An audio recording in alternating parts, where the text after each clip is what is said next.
I'm Lauren Green for FoxNews.com. Germany and France are hopeful that four-way talks between them, Ukraine, and Russia can result in a peace deal ending a months-long conflict that has killed thousands of people. How do Ukrainians see this latest round of negotiations?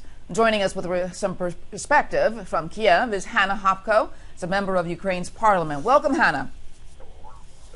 Welcome, Lauren. Well, you've got Ukraine and Russia, France, and Germany, their leaders meeting in Minsk very soon to hammer out some kind of peace deal. What's your take on this latest round of talks? How do you feel about it?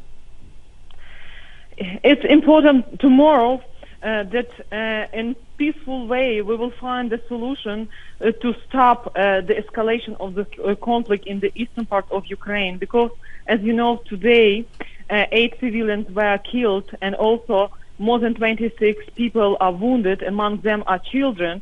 So Ukraine is interested and needs strong Western support to fend off Russia's aggression. And it's very important to see the unity and solidarity of the Western world to stop Putin. And we understand that Putin will not stop unless he is stopped. How do Ukrainians in Kiev see this ongoing conflict? How do they feel about it? You know, over the last year, more than 5,000 Ukrainians have been killed in the war in the eastern part of Ukraine. So, of course, Ukrainians are interested in stopping Putin and finally having the peace. So this is why we are, as a peaceful nation, we expect that tomorrow, it's a very important day when finally we could find a peaceful solution and return to the Minsk agreement and stop fighting. This is the most important issue as for today for Ukrainians, because in February there will be 1 year from the day when Russia started the aggression against Ukraine: military aggression, economical aggression, information war aggression, propaganda against Ukraine. And of course there are lots of Russian troops, military people, and also Russian tanks at Ukrainian territory. And now we protect the world from the state, Russian Federation, which is the aggressor state. And of course we want to see peace at our territory, and it's important to get the peaceful solution.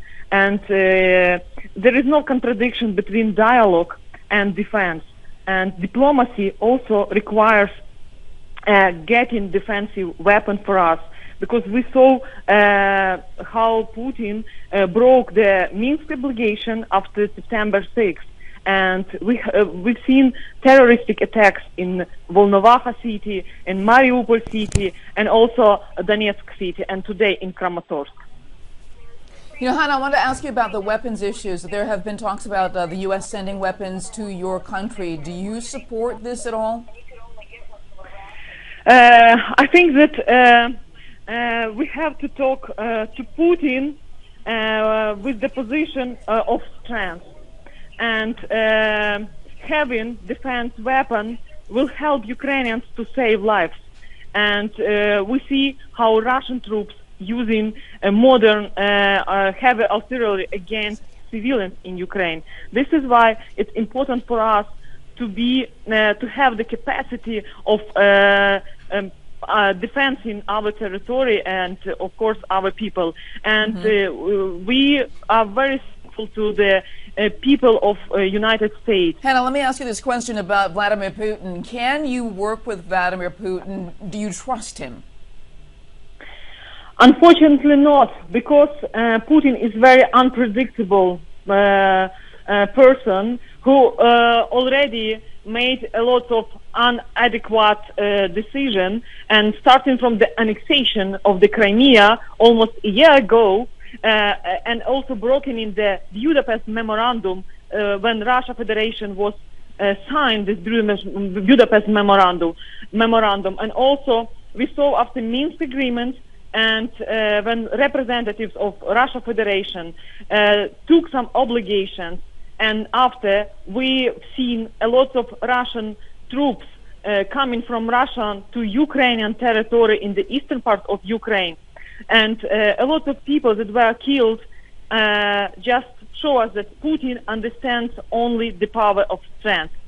And also it's important that international community and countries like United States, Great Britain, Germany, France build a coalition to support Ukraine in protecting our territories, and also to extend sanctions, and also switching off Russian business from SWIFT banks transaction system. And because people oligarchs who support Putin, they are afraid of their business, and Putin is afraid of destabilization the situation in Russian economy. So reducing the price for oil, it was one step to stop Putin. So now it's important to work in different directions and to stop, because look at the Ukrainian history. And if you got a chance to be in Ukraine and visit Kiev, and you'll see the St. Sophia Cathedral that was built at the beginning of 11th century. Mm-hmm. And Putin, with his crazy idea like Ruski Mir, Russian world, and Novorussia, New Russian, Nova Russia, is trying to fight against Ukrainian and the identity. So this is the historical moment in Ukrainian history to stop Putin, because we are independent country and we are a very peaceful nation. So Putin, by his aggression against Ukrainian, he showed that how his uncivilized steps doing against independent country. All right, I want to thank you very much, Hanna Hopko, a member of Ukraine's parliament, talking about the peace talks that are getting underway in Minsk tomorrow. Thank you so much for being a part of FoxNews.com. For the latest on the conflict in Ukraine, check out FoxNews.com. I'm Lauren Green, and thanks for watching.